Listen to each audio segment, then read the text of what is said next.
Well, thank you all for being here, and a special thanks to Lisa Shields and Richard Haas for bringing us all together today. Over the past 7 years, I've worked with UNHCR, and I've traveled around the world to try to bring attention to refugees and internally displaced persons. And it's been a remarkable education. On my last trip to Chad, I asked a group of refugees, what do they need? What are their concerns? And one woman said better access to water, another said medicine, another better tents. And this young boy raised his hand and he said, we need a trial. And he'd heard that morning on BBC radio that the ICC had issued arrest warrants. And it meant something to him. He was asking for what any of us would ask for, having been violated, having had many horrific things happen to his family. And yet in my heart I knew that he may never see that trial. That justice often seems like a luxury for the rich and wealthy nations. In far too many places I've been, I've seen refugees return to live among the same people that attacked them. Peace is placed before justice, often instead of justice, and often at the insistence of the perpetrator. And this is happening today with Joseph Kony in Uganda and with President Bashir in Sudan.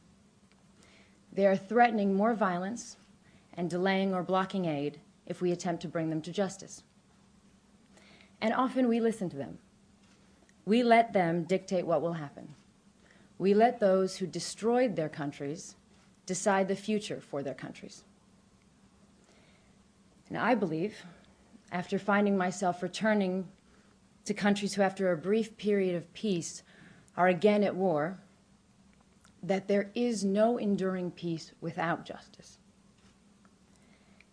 I've seen refugees whose rations were cut nearly in half, and I've seen them waiting for the aid truck to arrive, just to find out that the aid relief was stolen by the rebels who are still active. And I've talked with little kids who had bruises, and they showed them to me, and they said, somebody came and they gave us new school supplies, but the bad guys took them away, because the bad guys were still there. And I've sat in a tent with women who were about to be returned to their homeland, women whose daughters were raped and husbands were killed, and many of their sons also killed or tortured. And I've heard them ask, how is it safe to go back? And I've watched aid workers struggle to explain that some things have been signed, some people have shaken hands. But what they don't say is that aid in their host country has run out because the international community wants to see returns and wants to see progress, but that really nothing has changed to ensure their safety, that they are returning to the same lawlessness that sent them running in the first place.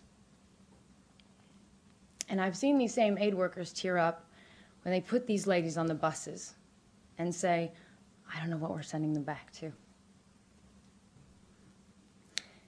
Common sense tells us that when the risks are weighed, the decisions are made very differently.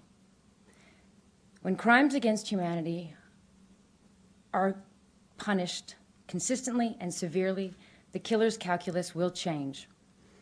And when a killer is allowed to walk away from his crimes, I believe that also tells him something. It sends a message to the next that they need not worry, that they will most likely not be held accountable for their actions. I believe that the existence of trials alone has the potential to change behavior. But ultimately, we need to arrest those who are indicted.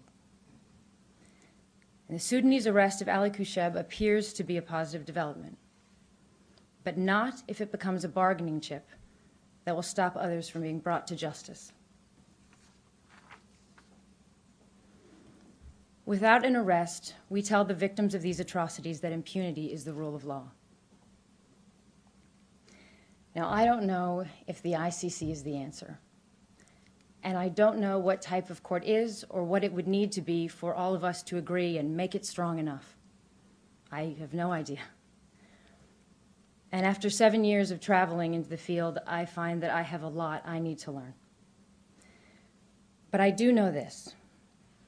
No mother who had her children killed in front of her, no young girl sold into slavery, No boy kidnapped and forced to be a child soldier. And no young girl like the 3-year-old I met in Sierra Leone who had her limbs cut off should be expected to simply forget. No one should have to choose between peace or justice. And that young boy in Darfur who asked for a trial deserves one. So thank you very much for letting me speak. I will pass this on to you.